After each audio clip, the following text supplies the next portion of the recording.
study, and play come together on a Windows 11 PC. And for a limited time, college students get The best of both worlds. Get the Unreal College Deal. Everything you need to study and play with select Windows 11 PCs. Eligible students get a year of Microsoft 365 Premium and a year of Xbox Game Pass Ultimate with a custom color Xbox wireless controller. Learn more at windows.com/student offer. While supplies last. Ends June 30th. Terms at aka.ms/collegepc.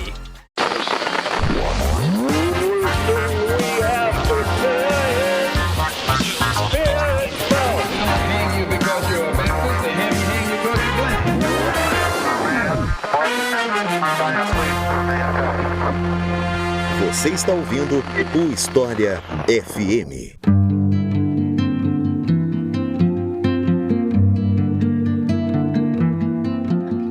Império Khmer, ou Império Khmer, ou Império de Angkor. Você vai encontrar desses 3 jeitos se você procurar sobre isso na internet. Esse é o tema de hoje do História FM. Eu sou Iclis Rodrigues e para falar sobre esse assunto, eu convidei mais uma vez aqui conosco o professor Emiliano Unzer, a quem eu passo a palavra para se apresentar para vocês. Então, Emiliano, seja muito bem-vindo novamente. Fique à vontade para se apresentar para o pessoal. Então, obrigado pelo convite mais uma vez. É um prazer estar aqui com o pessoal do História FM.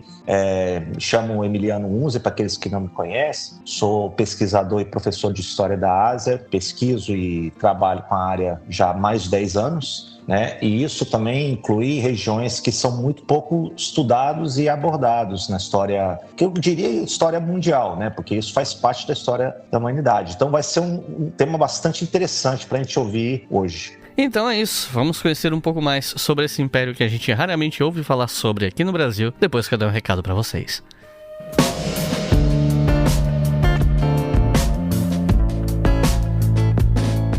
Se você gosta do História FM e quer ouvir esse programa sem os anúncios automáticos do Spotify, com antecedência e podendo baixar o arquivo para ouvir em qualquer lugar, em qualquer aplicativo, em qualquer software, você tem acesso a tudo isso por R$5 por mês em apoia.se/obrigahistoria. Na verdade, a partir de R$2 por mês, você já apoia esse programa, tem acesso ao mural com os spoilers do que vem pela frente e tal, mas a partir de 5 você tem todos esses benefícios e eu resolvi deixar esse valor em R$5 mesmo, porque o que importa é que tenha mais gente participando, mais gente fazendo parte dessa corrente em prol desse programa, que é um projeto educacional gratuito disponível para todo mundo. E os nossos novos apoiadores e apoiadoras são Pedro Brasil, Camila Silva, Denis da Costa e Renata Holanda. Muito obrigado, pessoal, é graças a vocês que esse programa existe. E um último recadinho, se você ainda não me segue lá no Instagram, @iclisrodrigues, o link tá aqui embaixo na descrição, eu vou te sugerir você me seguir, nem que seja por um tempo. Se depois você estiver achando que o meu perfil não vale a pena seguir, pode deixar de seguir se não quiser. Mas nessas próximas semanas eu vou fazer leilões dos meus livros da minha biblioteca, né? Eu tô me desfazendo de alguns livros, tentando diminuir a quantidade de acúmulo, porque como eu desisti da carreira acadêmica, a minha lógica de vou ter muitos livros de muita coisa porque pode ser útil quando eu for dar aula, ela não se aplica mais. Então eu vou começar a diminuir minha coleção. Já tô leiloando, já leiloei alguns, já, né?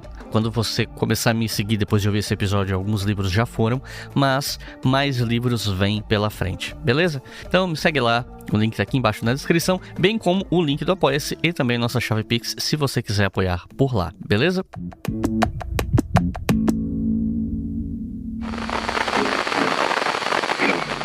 Em meio à vastidão das florestas do Sudeste Asiático, remanescem milhares de ruínas do que foi uma das civilizações mais intrigantes da história, o Império Khmer.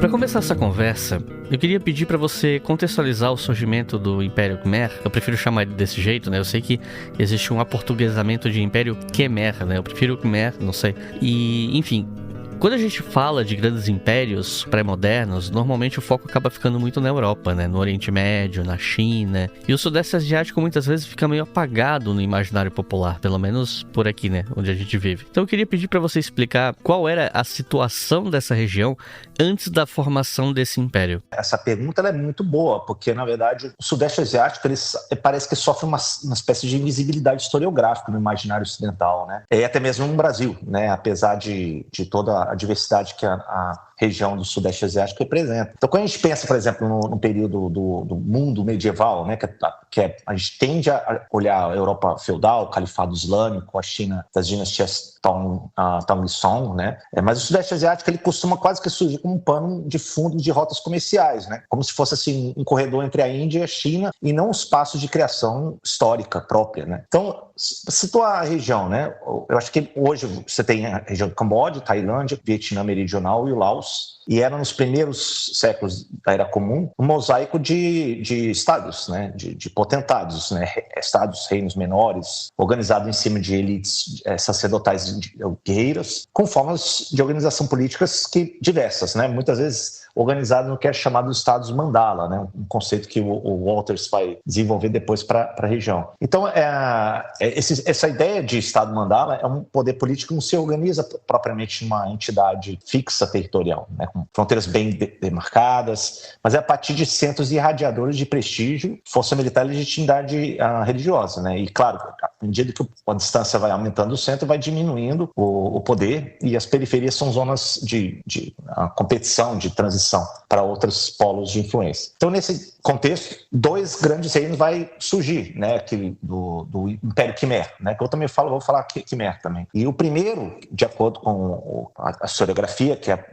gente tem ainda acesso, né, além da arqueologia, a primeira é Funan, que ocupa a região ali do delta do rio Mekong e surge aproximadamente entre os séculos I e VI da nossa era, e foi um estado fortemente indianizado do Sudeste Asiático, né? Ou seja, um estado que absorveu elementos da cultura indiana, né? A escrita sânscrita, religiões, as crenças budistas e hinduístas, concepção de uma realeza divina, a arte e arquitetura a cultura indiana. E o segundo reino é Chenla, que vai suceder, em grande medida também vai absorver Funan a partir do século VI. Mas essa daí nunca chegou a se constituir uma unidade política-Estado. Né? Na verdade, ela foi progressivamente se fragmentando entre o que depois que a grande parte da nossa fonte escrita é chinesa, elas chamam uma parte de Chenla da terra e Chenla da água. É nesse contexto de fragmentação pós-Chenla, no final do século VII, VIII, que emerge uma figura, né, que é Jayavarman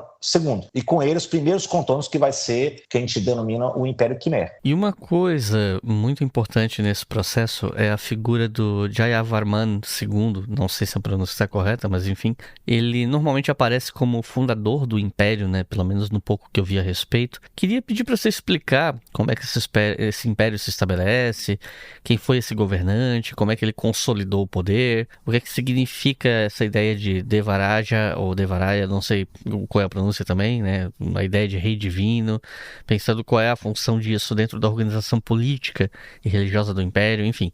Como é que ele começa? O Jayavarman, eu também pronuncio assim, né? Não vou também me adentrar a pronúncia correta.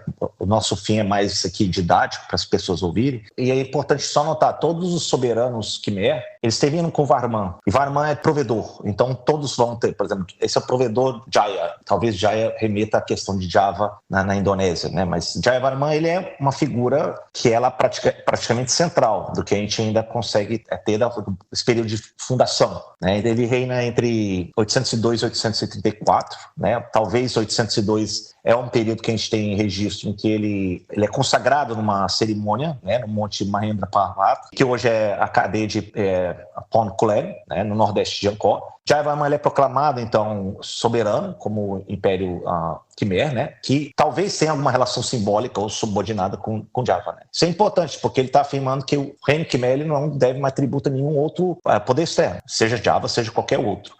E o instrumento político-religioso dessa proclamação é exatamente o culto do Devaraja, né, que é o conceito do rei-deus. E é um conceito importante, porque para a gente entender o que Império Khmer, porque isso precisa ser contextualizado, né? Porque não se trata só de dizer que o rei era considerado um deus, era muito mais sofisticado que isso, né? O Devaraja é um culto que vem das origens hinduístas, ligados ao shivaísmo, né? O culto a Shiva, que foi adotado e ressignificado no contexto político Khmer. O que a palavra aí importante é adaptado e ressignificado, né? Porque isso é uma coisa que é importante a gente considerar. E essa ideia do Devaraja é que o rei é uma manifestação terrestre terrestre da divindade. E que a sua soberania ela não é apenas política, mas ela é cósmica. Então o rei não governa apenas um território, ele é o eixo que organiza a ordem do universo naquele espaço, né? Então a capital do reino é ao mesmo tempo o centro do mundo, né? Que na cosmologia hindu se considera o axis mundi, e cada grande templo construído por um rei é a representação do mítico Monte Meru, que é a montanha sagrada na cosmologia hinduísta e budista, que está no centro do cosmos. Então essa fusão política, legitimidade religiosa é o que confere ao rei Khmer uma autoridade quase que incontestável, né? Qualquer desafio é também um desafio à ordem cósmica, né? E cada rei que vai suceder o outro, ele precisa reafirmar essa conexão divina através de construção de templos, de cerimônias, de grandes afirmações de grandeza. Então o Jayavarman, que é a nossa figura aqui, ele consegue consolidar seu poder através de uma combinação de conquistas militares, né? Ele vai percorrer décadas reunificando o território fragmentado dos antigos potentados, né? E dessa legitimidade religiosa vai sendo construído com o auxílio de um Brahmana, que é chamado o Haryanandama, que é descrito nas inscrições como responsável por introduzir o ritual de Devaraj. Então é uma aliança clássica entre poder militar, poder sacerdotal, que vai definir a estrutura da autoridade do Império Khmer por mais de 4 séculos. Quando a gente olha para as imagens do Império Khmer, talvez a coisa que mais impressiona seja Angkor, né? E toda essa monumentalidade arquitetônica da região. E é o que normalmente a gente acaba vendo, às vezes, no documentário, umas coisas tipo Globo Repórter, programa de viagem, coisa do tipo, você vê Angkor lá e tudo.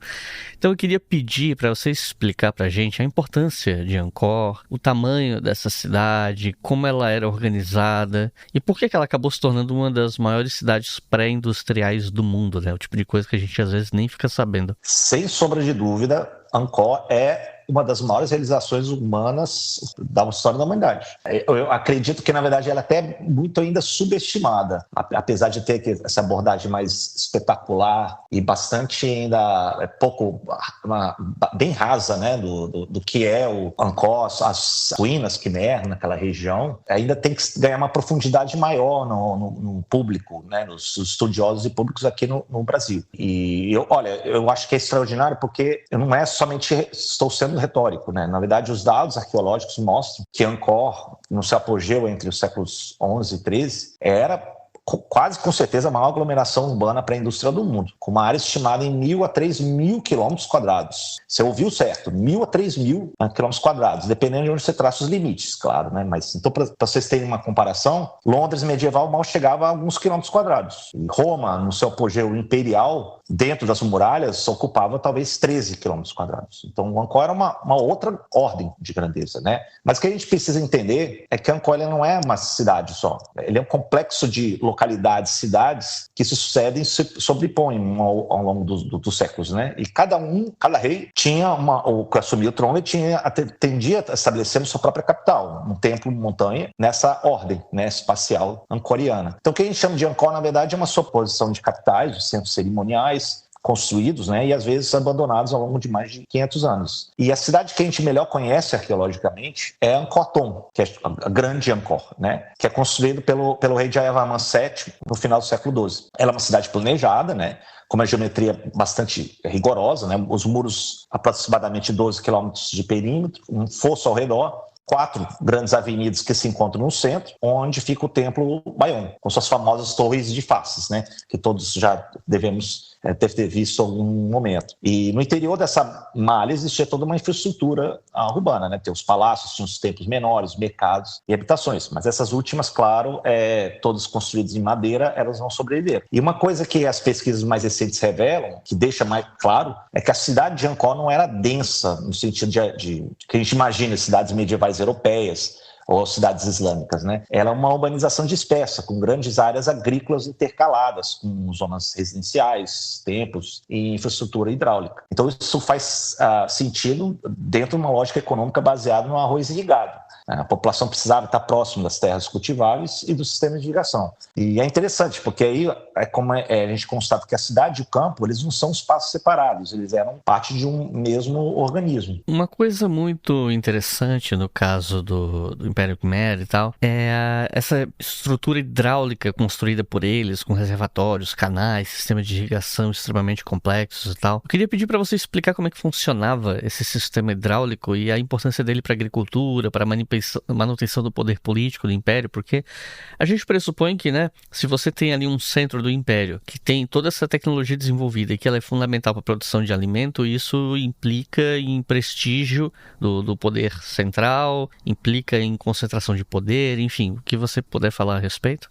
Olha, o sistema hidráulico certamente é um dos aspectos mais debatidos, fascinantes dessa civilização, né? Mas é interessante ver como é que isso está começando a ganhar mais debates, né? Porque durante muito tempo essa hipótese que dominou a historiografia por décadas foi a chamada teoria hidráulica, né? Que é associada a um arqueólogo, o Bernard-Philippe Grolier, na segunda metade do século XX. E essa tese Grolier, ele falava basicamente o seguinte: o poder do Império Khmer estava fundamentalmente baseado na capacidade de controlar e distribuir água. E esses grandes reservatórios, chamados Barai, em Khmer, seriam pilares de uma agricultura irrigada de alta produtividade, né? Então, capaz de suportar populações enormes e gera o excedente necessário para financiar as construções de grandes templos e manutenção do aparato estatal em geral. Então, o colapso do sistema hidráulico explicaria, por extensão, o colapso do Império. Essa tese, ela é bastante sedutora e elegante, né? Mas ela vai sendo progressivamente refinada e questionada pelas pesquisas arqueológicas mais recentes, né? E o principal problema é que as análises de sedimentos encontrados nas grandes Barai, o Barai Oriental, o Barai Ocidental, eles mostram que esses reservatórios eles não eram necessariamente utilizados de maneira sistemática para a irrigação agrícola em grande escala. Alguns deles parecem ter tido funções mais rituais e simbólicas do que propriamente agrícola, né? E a relação entre esses grandes reservatórios e a irrigação dos campos de arroz ao redor de Angkor é mais complexa e indireta, né, do que a gente imaginava. Então, isso não significa que a água fosse central para o Império. Ela, muito pelo contrário. A gestão hídrica era fundamental, mas o sistema era mais descentralizado do que a gente imagina. Então, havia uma rede densa de canais menores, de tanques e represas geridos pelas comunidades locais. Isso tudo articulado com os grandes reservatórios construídos pelos reis. Então, era uma infraestrutura de múltiplas escalas, né? E, do ponto de vista político, a capacidade de construir e manter essa infraestrutura também era uma demonstração de poder. Então, um rei que conseguia mobilizar dezenas de milhares de trabalhadores para escavar um barai de vários quilômetros de extensão, ele estava demonstrando de maneira concreta que tinha um controle sobre o trabalho humano e sobre os recursos do reino. Então, a água, nesse sentido, era poder político tanto quanto recurso agrícola. Então, na verdade, a gente entende que hoje, sim, existe aí a importância da água, mas ela também tem a função simbólica e também tem a sua função agrícola mais descentralizada do que a gente imaginava na teoria do Grolier.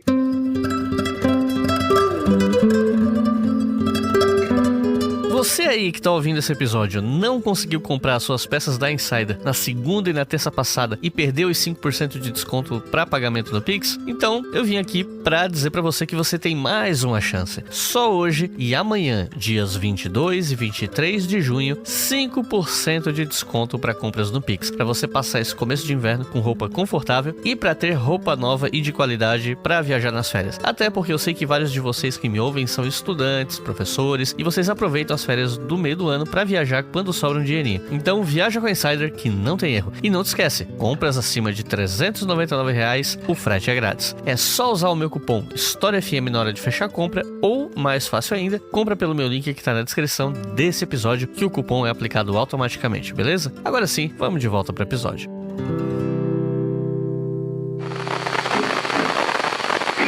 Outra questão importante nesse assunto é a influência da religião na organização do Império. O Império Khmer ele passa por fases muito marcadas pelo hinduísmo, depois pelo budismo, e eu imagino que isso influenciasse a política, a arte, a arquitetura. Então eu queria pedir para você explicar como é que essas religiões chegaram até a região, como é que elas moldaram a cultura Khmer ao longo dos séculos. Por exemplo, mais ou menos em que época o Império começa? Nessa época ele já tem uma religião oficial? E como quando é que outras influências aparecem, enfim, qual é a cronologia disso também, né? Uhum. Essa questão religiosa, ela é importante, que na verdade seria até uma questão cultural, ideológica, que ela vai além da questão religiosa, né? E a gente tem que tomar muito cuidado, porque não é simplesmente uma questão de sequência linear, né? Tipo, primeiro veio o hinduísmo, depois veio o budismo, mas é um complexo muito mais de existência, competição e síntese, que tem de tradições culturais diferentes. Então a gente tem, por exemplo, isso fica claro, né? Uma espécie de indianização do Sudeste Asiático, que a gente fique bem claro que é uma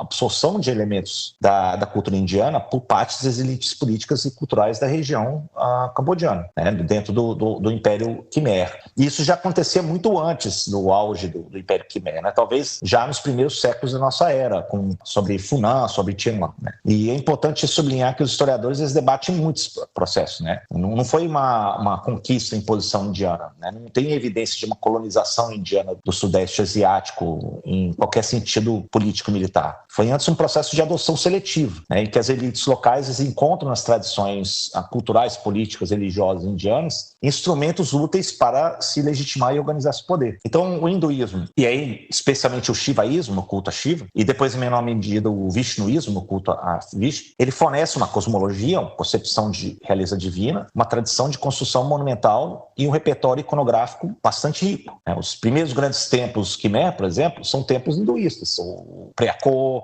o Bakong, o Lolei, né, todos construídos na segunda metade do século IX pelos primeiros reis da dinastia, né? E Angkor Wat, por exemplo, que é o mais famoso, foi construído no século XII, é um templo dedicado a Vishnu. Agora, o budismo, ele também estava presente na região desde cedo também, né? Tanto na forma Mahayana, né, que vem irradia da região indiana, como também o Theravada, com uma conexão também via Sri Lanka e Índia, né? Então, durante muito tempo, você tem o hinduísmo e o budismo coexistindo no espaço Khmer. E muitos reis Khmeres patrocinavam ambas as tradições, né?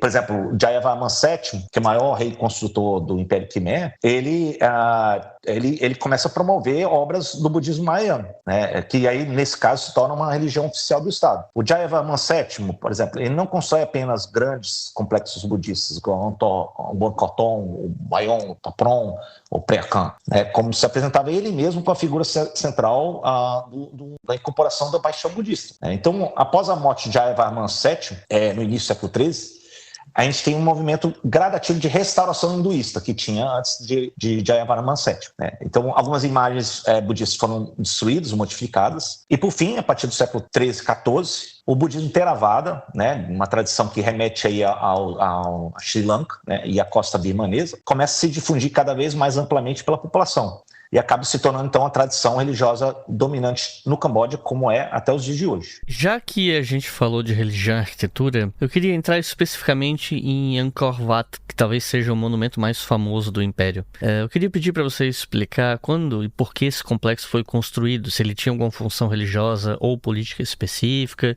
por que ele se tornou um símbolo tão importante até hoje no Camboja, enfim. Olha, o Angkor Wat, ele é o edifício mais famoso do Sudeste Asiático, né? Talvez um dos mais presentes no imaginário popular e um dos mais mal compreendidos no imaginário popular, né? Por isso que a importância dessa nossa entrevista, né? Porque ela representa uma espécie de símbolo que está, inclusive, na bandeira do próprio Camboja, né? E esse complexo foi erguido a mando do rei Suryavarman II, que vai reinar entre 1113 e 1150. E Suryavarman, ele é um rei, uma vocação expansionista, né? Ele empreende campanhas militares a leste contra o reino de Champa. Ele tenta invadir as regiões até um pouco ao norte de Champa, que é hoje o Vietnã do Norte, mas a sua obra é que mais vai imortalizar ele, né? O Angkor Wat, ele vai ser construído ao longo de décadas, né? Ele vai ser fruto de um trabalho imenso, né? Com uma realização artística e técnica de primeira grandeza. Então, a planta do complexo, ela é uma representação do próprio cosmos hinduísta, né? Você tem um fosso que circunda representando o oceano primordial. Você tem os muros concêntricos, que representam as montanhas que cercam o mítico Monte Meru, que é a torre central, a mais alta, com 65 metros de altura. O Monte Meru é o eixo do universo. E a orientação do templo de maneira bastante incomum, ela é virada para o oeste. E a maioria dos templos Khmer são orientados para o leste. Isso talvez tenha sido explicado da maneira de ter uma função funerária, já que o oeste é a direção da morte na cosmologia hindu, né? Ou com uma orientação cosmológica específica relacionada ao culto a Vishnu. Então, o Angkor Wat é um templo dedicado, tem uma função funerária, mas é um templo dedicado ao deus Vishnu, né? Então, os relevos da galeria de Angkor Wat são, aí sim, extraordinários. Você tem quase que 800 metros de relevos esculpidos que vão narrar episódios de épicos hindus, como do Ramayana, o Mahabharata, né, e cenas de batalha que provavelmente vão representar as campanhas militares de Suryavarma II. Né? Tem uma cena famosa lá da Batalha de Lanka e outro que é o Grande Oceano de Leite, né, entre outros. Então é uma obra monumental. E para o Camboja contemporâneo, Angkor Wat tem um significado muito além da questão desse contexto histórico da sua época. Ela está na bandeira nacional cambodjana, né? E é o único edifício a figurar na bandeira de um Estado soberano no mundo, salvo engano. E é um símbolo de identidade nacional, de existência cultural, de continuidade histórica em meio a décadas e séculos de transformações. Então, o Angkor Wat ela é, portanto, essencial para também entender a história recente do Camboja. Quando a gente fala de impérios pré-modernos, normalmente o foco fica muito nos reis, nas guerras, mas eu queria entrar um pouco também na discussão sobre vida cotidiana, né? Acredito que boa parte do que se sabe venha de estudos arqueológicos, mas não sei porque eu sou bem leigo nesse ponto, né? Nesse recorte geográfico específico. Então eu queria pedir para você explicar como é que era a sociedade do Império Khmer, como é que viviam os camponeses, os artesãos, comerciantes, elites urbanas, como é que funcionava a economia. Existem fontes sobre isso? Esse é talvez a parte mais desafiadora hoje, né? Que a gente depende fundamentalmente da arqueologia nesse sentido. Porque o que a gente tem como fonte escrita da vida cotidiana em Angkor vem de um diplomata chinês que visitou Angkor entre 1296 e 1297, que é o Chou Da-Guan. E ele foi enviado como representante do imperador da dinastia Yuan, né, dinastia mongol na China, e ele escreve um texto chamado Qinla Feng Tu Chi, né, que é Costumes de Qinla, porque Qinla era como os chineses ainda chamavam o Reino Khmer, né? E é um relato bastante rico sobre o cotidiano na capital. Ele descreve as roupas que as pessoas usavam, os mercados, o protocolo da corte, os sistemas de punição. E essa é a nossa principal janela para o dia a dia de Angkor, né? Então, e isso tem que ser digerido com cuidado, porque é um olhar de um estrangeiro, né? De um funcionário imperial chinês que olha para a sociedade com uma certa estranheza até superioridade. A gente tem que tomar cuidado com isso também. Mas o que sabemos a partir desses relatos e algumas inscrições em pedra, que são numerosas no Império Khmer, e da arqueologia, nos diz sobre uma estrutura social hierarquizada, com o rei no topo, seguido de uma aristocracia vinculada à corte e aos grandes templos, e depois os sacerdotes brahmanes e o clero budista. Disso depois vai vir os artesãos, comerciantes, e na base a imensa maioria camponesa, né? Então, isso tem relatos também que existiam escravos, né, que as inscrições mencionam como Kinun, que eram servos de templos que eram doados pelos reis para a aristocracia. Esses servos dos templos, eles não eram escravos no sentido clássico, né? Eles não eram propriedade privada transferível como mercadoria, mas eles estavam vinculados às instituições religiosas de maneira bastante rígida. E a economia era fundamentalmente em cima da agricultura, do arroz irrigado, né? Mas também havia uma produção artesanal importante, né? De cerâmica, de têxteis, de trabalho de metal e um comércio significativo. O Chou Da-Guan, por exemplo, observa com detalhes os mercados de Angkor, onde as trocas, de acordo com ele, eram feitas principalmente por mulheres, o que ele considera surpreendente. E muitas vezes ele relata o uso de tecidos como moeda de troca.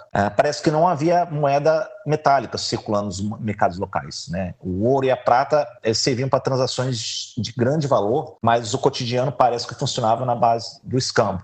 Então a gente ainda tem muito a avançar, a gente tem que esperar a arqueologia nos apresentar com mais detalhes o cotidiano de um habitante do Império Khmer. Outra questão importante é que o Império Khmer ele não existe isolado, né? Ele mantém relações diplomáticas, comerciais, militares com outros povos e estados ali do Sudeste Asiático. Então eu queria pedir para você explicar quais eram as principais relações do Império com os chineses, tailandeses e outros povos da região e como essas relações alternavam entre comércio comércio, alianças e guerras. E se você quiser mencionar, tipo, outros povos da região que também se entende que não existem mais ou que entraram em declínio, que talvez o pessoal não conheça hoje, se você quiser mencionar, e eles tivessem alguma relação, né, com o Império Khmer? Então, a gente tem que entender que o Império Khmer era uma potência regional significativa, né, e ela não existia no vácuo, né. Ela tinha relações complexas e multidimensionais, né, que envolvem comércio, diplomacia, guerra e influência cultural.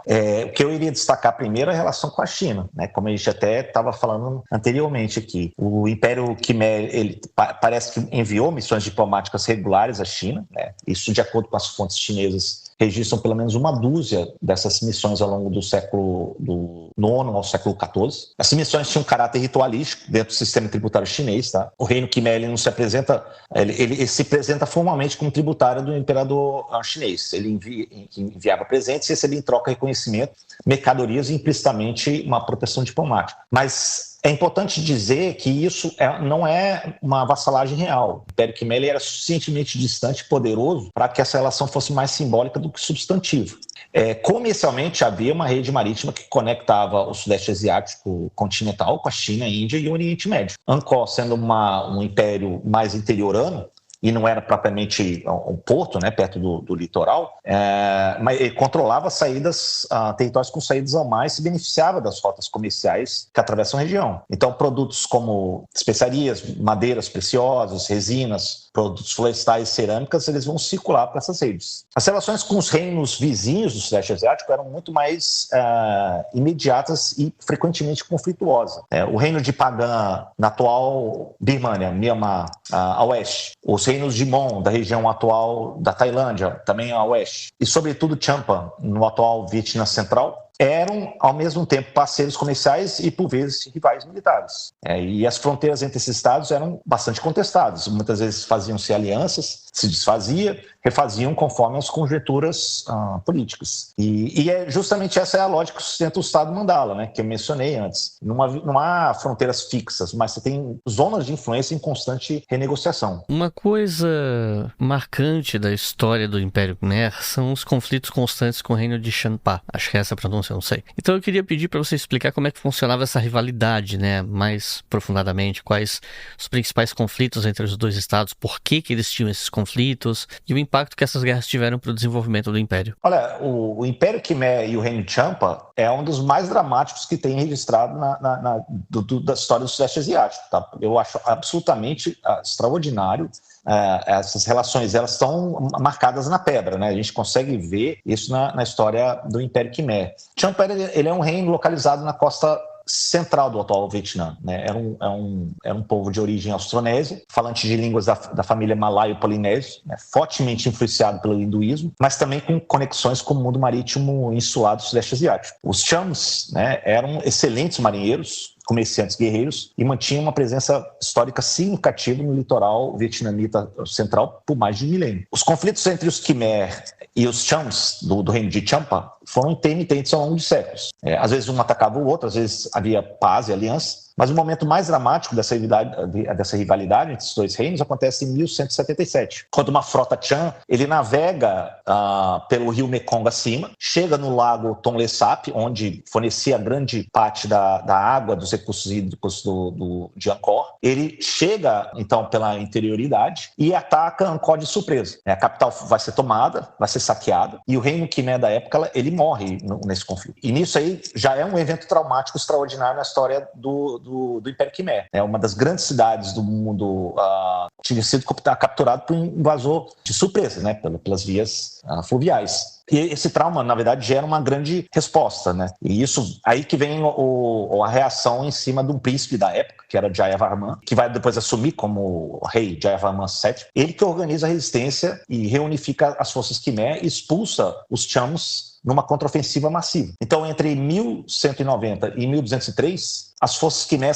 não apenas derrotam Champa, como temporariamente conquistam e incorporam o reino Champa ao Império Khmer. Então é um momento de maior expansão territorial do Império Khmer. E Jayavarman VII, ele transforma essa vitória em programa político e de construção. Os relevos de Bayon, eles narram com detalhes as batalhas navais terrestres contra os Champas. E como depois vai vir a construção frenética de templos, de hospitais, de postos, né, de vigilância, de apoio.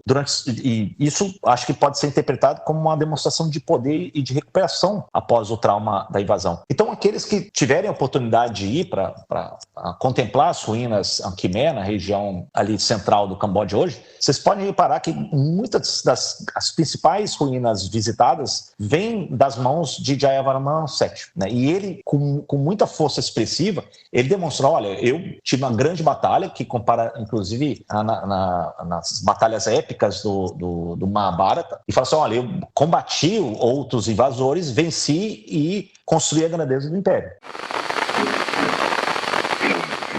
Nas profundezas das selvas desta pequena nação escondida entre o Vietnã e a Tailândia, ficam as ruínas abandonadas de Angkor Wat, um enorme e antigo complexo de templos. Especialistas acreditam que Angkor Wat seja a maior estrutura religiosa já construída. We gather here tonight to bring women back to their rightful place. The Testaments, a new Hulu original series from the executive producers of The Handmaid's Tale. It's easier to accept a story than believe that the people around you are monsters. The battle isn't over. There comes a time when you have to take action, when you have to choose your own destiny. Never quite as it seems. Watch the new Hulu original series, The Testaments, streaming on Hulu and Hulu on Disney Plus for bundle subscribers. Terms apply.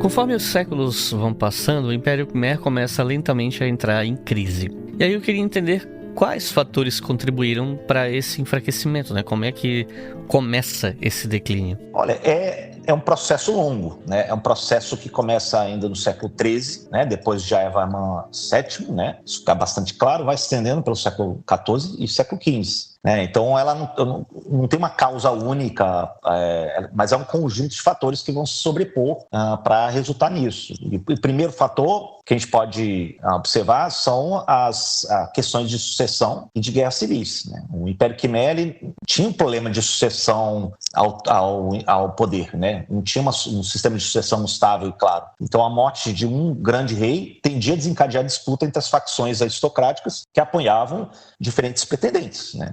E essas disputas podiam se tornar guerras civis prolongadas, que vai enfraquecer gradativamente e internamente o Estado Khmer. Então, depois de Jayavarman VII, que é o maior rei, né, que a gente tem a percepção, não houve nenhum sucessor de grandeza comparável a ele. E o século XIII, então, ele é marcado por uma instabilidade política recorrente. Agora, o segundo fator seria a pressão externa de outros reinos mais a oeste, que seriam os reinos dos povos Thais. Então, a partir do século XIII, você tem populações de língua Thai, que são os ancestrais dos modernos tailandeses, laosianos e outros povos. Eles começam a migrar, a expandir pelo Sudeste Asiático continental. E eles começam a fundar novos reinos políticos a oeste, né, como o reino de Sukhothai, reino de Ayutthaya. E esses reinos vão inicialmente se apresentar como vassalos e periféricos ao Império Khmer, mas progressivamente vão se tornar potências autônomas e depois até mesmo ameaças militares bastante próximas.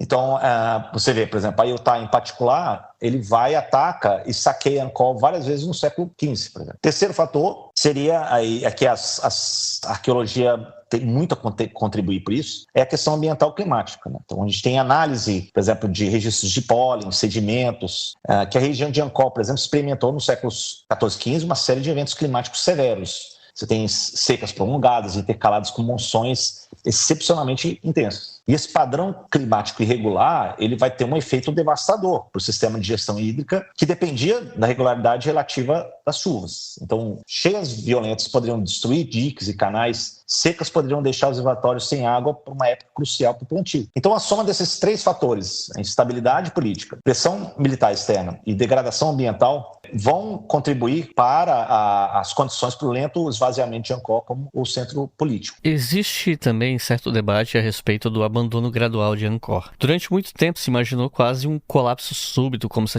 a cidade tivesse sido simplesmente engolida pela floresta ou algum tipo de cataclisma qualquer, mas hoje as interpretações parecem mais complexas. Então, queria pedir para você explicar o que se sabe atualmente sobre o declínio de Angkor e como ocorre essa transição do centro político Khmer para outras regiões, né? Levando em conta que era uma cidade tão importante, tão avançada, tão grande.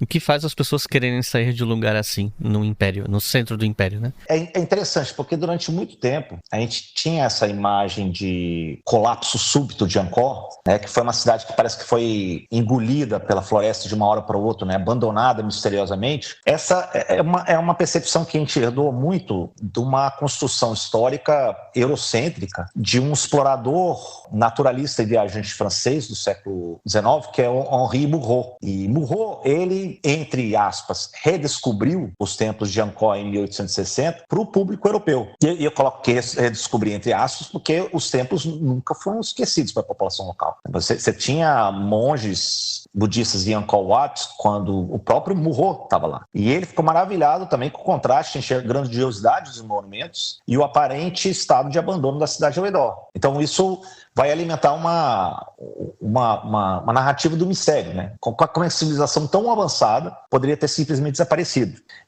Mas as pesquisas arqueológicas, elas mais recentes, elas mostram que um quadro diferente. O abandono de Angkor foi gradual, processual, ele nunca foi total, né? O que aconteceu foi uma transferência do centro político mais para o sul, né? Para a região de Phnom Penh, que é a atual capital cambodiana. E isso ocorre em múltiplas etapas ao longo dos séculos XIV e XV. Então, essa transferência ela tinha uma lógica geoeconômica, né?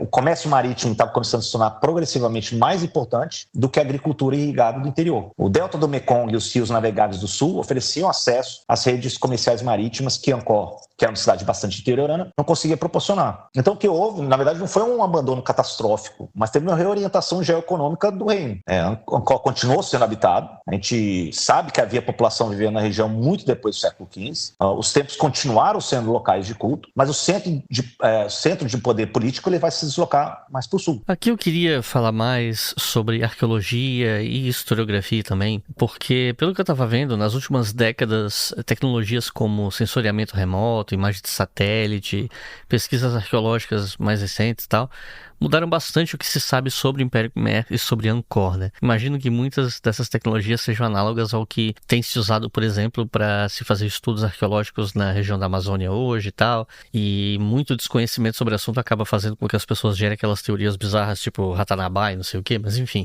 são tecnologias muito avançadas que têm permitido certas descobertas em diferentes partes do mundo, né? Então eu queria pedir para você explicar como essas descobertas recentes transformaram o nosso entendimento sobre o tamanho, sobre a complexidade, sobre o funcionamento desse império do Sudeste Asiático, né? Olha, essa talvez a parte que mais mudou nas últimas décadas, né, de maneira bastante significativa, né? A grande evolução vem com o uso que é a tecnologia de sensoriamento remoto, que a gente chama que é LiDAR, né? O Light Detection and Ranging, ou LiDAR. E esse sistema de sensoriamento remoto, ele usa pulsos de laser para mapear o relevo do terreno com precisão extraordinária, né? Então, quando isso é aplicado a regiões de floresta densa, como a que a gente cobre boa parte da área ancoriana, o LiDAR ele consegue penetrar a cobertura vegetal e revelar as estruturas que estão abaixo do solo. Então, os primeiros levantamentos de LiDAR sistemáticos na região de Angkor foram publicados em 2012 e 2015, muito recente, e transformaram completamente o que sabíamos sobre o tamanho e a organização da cidade. A gente foi revelado, por exemplo, que tem estruturas que simplesmente não eram conhecidas, né? Você tinha redes de canais de diques, estruturas de terra, bairros urbanos, complexos que parecem ter sido grandes habitações ou até mesmo instalações administrativas. Tudo isso se estendendo muito além do que a gente imaginava com os limites da cidade. Então, talvez aí a descoberta até mais surpreendente tenha sido a identificação de uma rede de cidades conhecidas na região, que a gente chama as Colinas de Cardamomo, né, que fica na região oeste do Camboja. Aparecem cidades como Mahendrapavata, que é identificado como local de proclamação de Jayavarman II, em 802, revelam-se muito maiores e mais complexas que qualquer pesquisa anterior que havia sido gerida. Então, do ponto de vista historiográfico, essas descobertas têm implicações importantes. Primeiro, confirma que Angkor é de fato a maior aglomeração urbana pré-industrial do mundo, uma escala ainda maior do que a gente imaginava. Segundo, vai revelar uma continuidade histórica muito mais longa do que a gente pensava. Você tinha assentamentos complexos na região antes de Jayavarman II e muito depois do abandono, entre aspas, de Angkor. E terceiro, fornece evidências materiais sobre o sistema hidráulico e a sua degradação, contribuindo para o debate sobre as causas do declínio de Angkor. E a arqueologia do Sudeste Asiático está num momento de renovação. O Império Khmer é um exemplo claro de como que essas novas tecnologias podem transformar nosso entendimento de civilizações que antes a gente achava que conhecia bem. E pensando em historiografia, a quantas anda o estudo sobre esse tema, em particular no exterior, baseado no que você já teve contato e tal? Onde é que se estuda mais esse assunto? Vamos supor que tem alguém ouvindo isso aqui e pensou, gostei do assunto, eu gosto desses temas que pouca gente se debruça sobre eles, quero começar, Onde é que mais se estuda esse assunto e a quantas anda o debate historiográfico? Olha, eu quando comecei a adentrar os estudos sobre Camboja, eu me apoiei ainda muito em cima dos estudos franceses e estudos britânicos, mas a gente tem que entender que esses estudos são fontes que não são primárias, A gente precisa depois entender que há estudos arqueológicos que são sendo conduzidos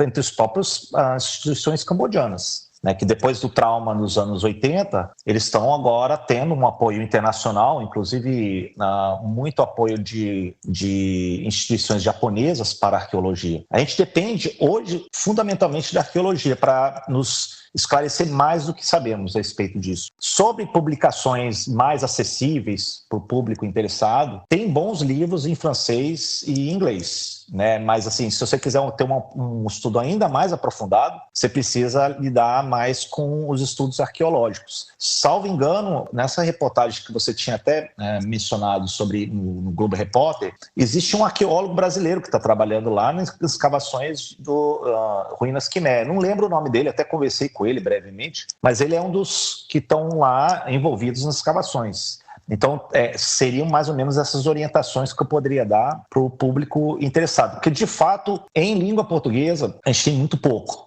E é uma lástima, Nós aqui somos dois historiadores que sabemos quanto que isso é grave, uma área e uma civilização tão complexa, tão significativa, depender de tão poucas publicações ainda na língua portuguesa. Para terminar, queria te perguntar o seguinte, talvez seja uma pergunta um pouco difícil, mas enfim. O termo Khmer, ele é atrelado a uma etnia e a um idioma, certo? Eu tô perguntando isso porque eu li que a etnia majoritária do Camboja é a etnia Khmer e a língua idem, a língua Khmer. Isso me lembra que o Partido Comunista do Camboja, do Pol Pot, ele era chamado pejorativamente de Khmer Rouge, o Khmer Vermelho, que é um termo que teria sido cunhado pelo príncipe cambojano Norodom Sihanouk, uma coisa assim. Você acha que tá para falar em algum tipo de influência desse império antigo no Camboja dos séculos 20 e 21? Ou, apesar da permanência desse termo, essa influência está distante demais no tempo para a gente poder considerar essa influência significativa?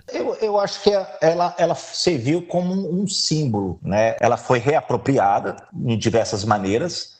Você tem que entender, por exemplo, que no século XIX, quando os franceses começam a chegar, o Império Khmer, ele ainda existia, só que ele existia de maneira subordinada ao Império do Sião, na Tailândia, ou até mesmo empates com os vietnamitas, mas eram mais ligados ainda a Sião. Então, quando os franceses chegam, eles demandam que o governante, o rei Khmer, se desligue da subordinação ao Império Sião e começa a se colocar no controle de um governador geral que é enviado para Phnom Penh. Então, mas ali você existia já ainda a coroa Khmer que o rei cambodiano usava no século XIX, ainda evocava o Monte Meru, que é aquela estrutura central de Angkor Wat. Então isso foi sendo reapropriado numa tradição que ela não foi interrompida. Ela atravessa transformações políticas, dinásticas, econômicas, como a gente viu, e também vai haverá um processo de transformação ideológica, mas ela persiste. O que acontece depois é que haverá a figura que vai ser determinante até ao longo das décadas centrais do século passado, que vai ser o príncipe depois rei, o Norodom Sihanouk, como você mencionou. Ele vai ser aquele que vai apresentar ao mundo o que foi a cultura cambodiana, as danças ele é muito ligado às artes, então ele patrocina muito a cultura Khmer para as feiras na França, feiras internacionais.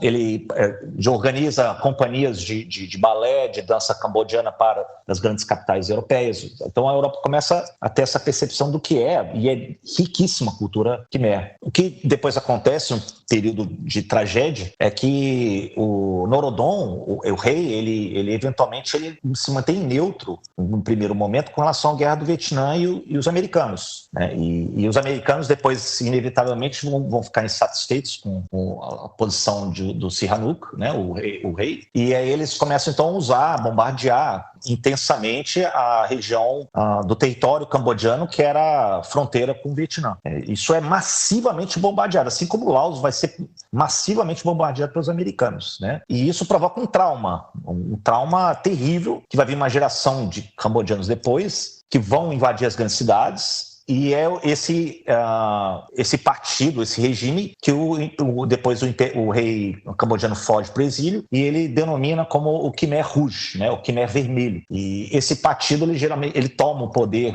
eventualmente em 75, se não me engano, Phnom Penh. E você tem um período aí de grande controle centralizado, uma morte de talvez 1/5, 1/4 da população cambodiana e um desastre em termos humanitários. Mas há uma apropriação disso, de normalmente falar assim, olha, então o que era aquele reino no imaginário dos partidários do Khmer Vermelho vai ser retomado novamente, a nossa grandeza vai ser resgatada. Então há uma reapropriação novamente, uma releitura do passado, de tentar se projetar no presente, o que novamente fica bastante evidente que foi bastante desastroso, né? Se isolou muito, não teve quase que apoio internacional nenhum e teve uma deterioração grande da mão de obra especializada, a mão de obra em geral, recursos econômicos, isso tudo vai ser drasticamente deteriorado. E aí nos anos 80 você tem ainda uma prolongação de uma guerra civil que vai ser só resolvida aí na década de 90. Então o Angkor e o Império Khmer, ele acaba sendo como um símbolo, né? Uma referência histórica poderosa para o Camboja, né? De tal maneira que, repito, ela está presente, o Angkor Wat está presente na bandeira cambodiana. Então é uma referência singular que os cambodianos têm com relação a isso. Agora, como eu já fui para lá 2 vezes, eu tive a oportunidade, e isso eu entendi muito bem, a gente não fala disso para a população cambodiana hoje, né? Porque o trauma foi muito recente, muitas pessoas perderam familiares, né? E isso foi uma coisa muito brutal. Então a gente tem que ter o bom senso de, se for para lá ou conversar com cambodianos, que tomem muito cuidado, porque isso é uma coisa que marca muito, porque eles sofreram com os bombardeios americanos e depois com o governo de Pol Pot e a Guerra Civil depois dos anos 80. Mas sim, ela é uma referência ressignificada até os dias de hoje. E a arqueologia ainda vai ter muito a nos revelar ainda no futuro. Angkor Wat. Durante décadas, os arqueólogos especularam sobre o que causou o desaparecimento da cidade.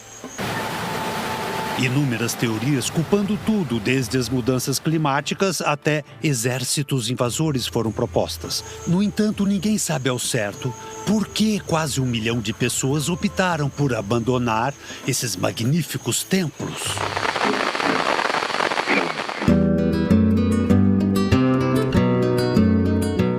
Bom, como a gente já discutiu algumas vezes aqui nesse episódio, esse tema não aparece muito aqui no Brasil, mas vamos supor que você vai dar uma aula de história da Ásia e tal, e aí você decide colocar esse assunto em uma aula. Como é que você abordaria esse assunto em sala de aula com seus alunos? Ou talvez como você aborda, supondo que você já tenha dado aula sobre isso? Bom, a primeira coisa que eu deixo claro nas minhas aulas é usar a oportunidade do caso do Império Khmer, entre outros, para desconstruir o eurocentrismo ensinado tradicionalmente nas escolas.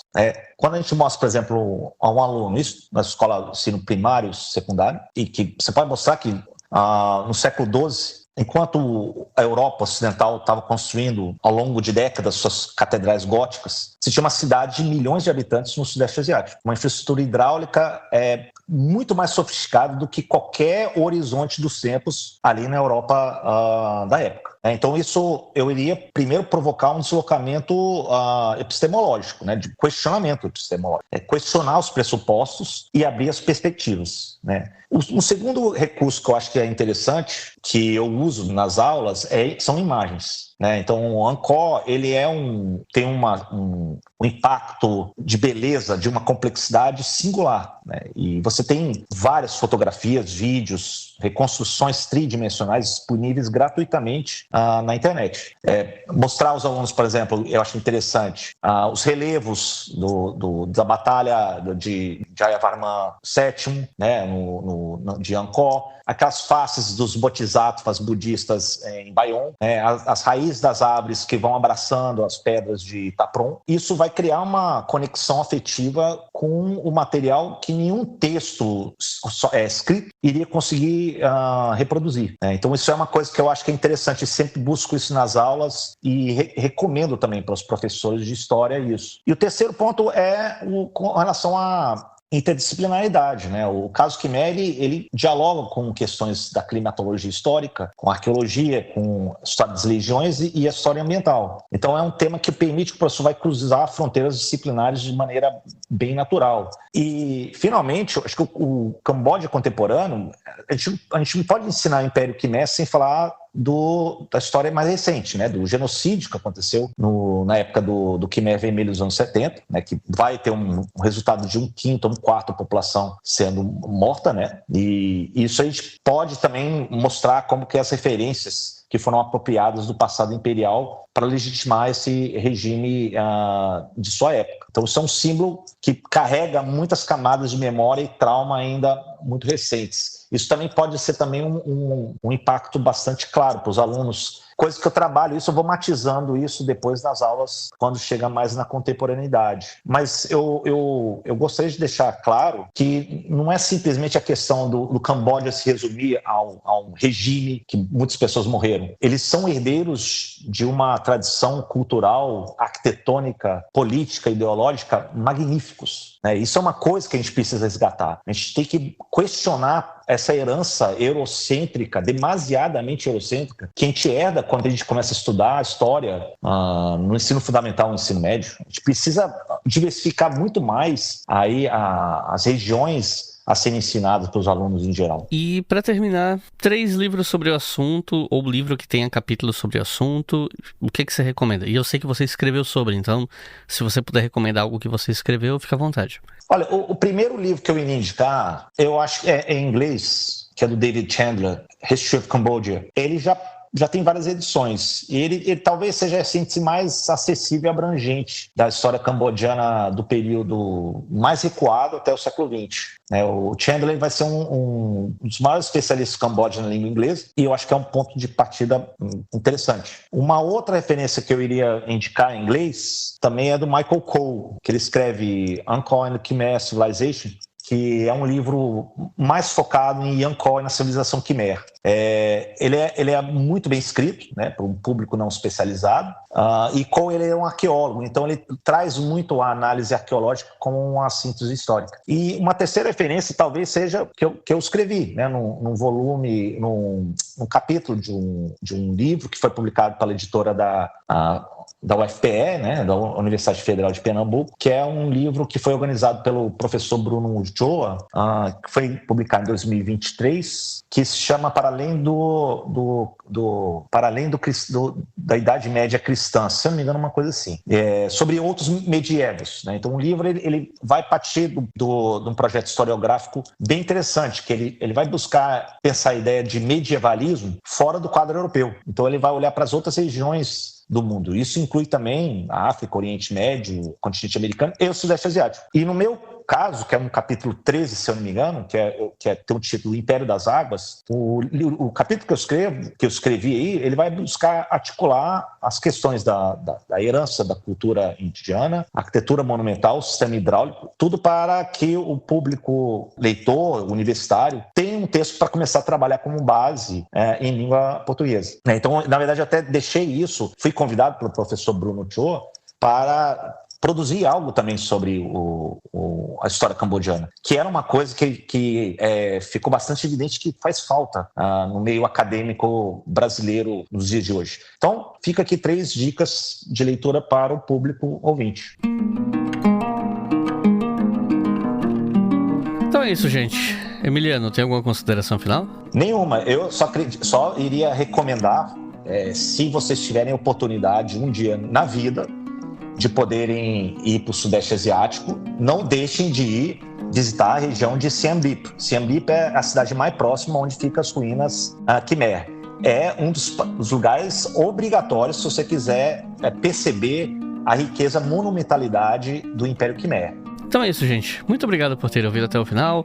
Não se esqueçam de dar uma olhada na descrição. Ali vocês acham o link do Instagram, link dos meus cursos e entre outros links úteis. E claro, compartilhe a História FM com seus amigos e amigas que você acha que vão gostar de um podcast de história com profundidade. Então é isso. Muito obrigado e até a próxima. Esse podcast foi editado por Samuel Gambini, samuelgambiniaudio.com.